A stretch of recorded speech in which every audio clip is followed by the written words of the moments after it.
We're going to talk to Preston Steve here in just a second or two, but we found this study that says if you're a morning person, like you get up early like we do. Like, yeah, 2 a.m. Mm-hmm. Yeah.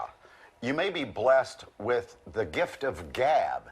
So this study suggests people who get up very early have superior verbal skills. Okay? They say early birds had better scores on verbal intelligence tests than people that, sleep in. That makes a lot of sense. Well, certainly for people that work in morning television and morning radio. Morning radio. And speaking of morning radio, the number one in your hearts in the city of Philadelphia and the Delaware Valley is the Preston Steve Show. Outranks everybody else. Welcome to Good Day Philadelphia, guys. Hey. Good morning, gang. So how are your verbal skills? Our verbal skills? I would say exemplary. On a par with yours right now. Do you believe in the study, Steve? That people who will wake up on the early side? Yes, I do. I think by sheer force of will, you have to make it happen, especially in what we do and what you guys are doing. You've got to be conversant because it becomes readily apparent you're not able to do it. Right. And so it does train you to start thinking on your toes early.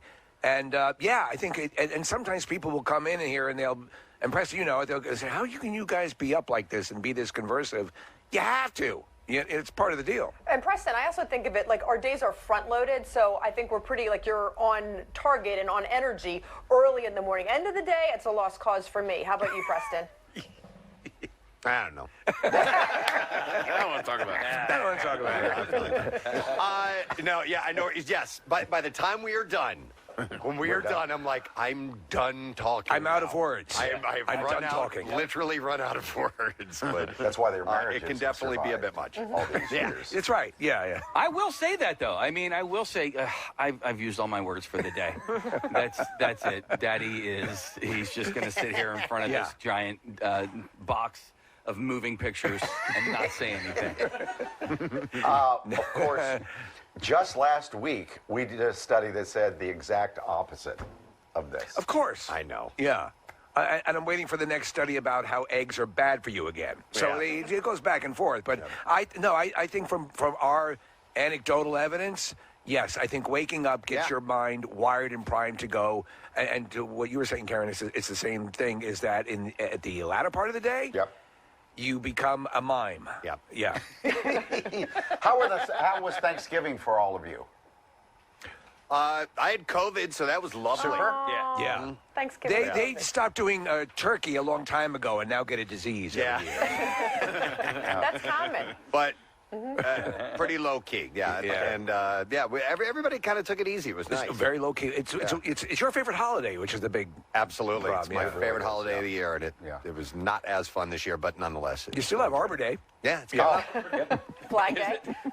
We get a mulligan on it. You get to do it over. Just do all the big things That's a right. week later. Hey, speaking of holiday mulligans are necessities. Yes. Thinking on your feet and stuff like that.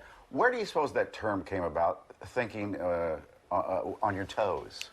I think it was sponsored by Tom McCann. I think it was the where does it come from? What's the derivation? Look it up.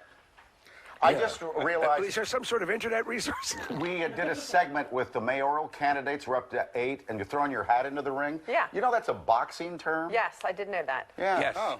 You threw a hat in the ring. You want to get in there and fight.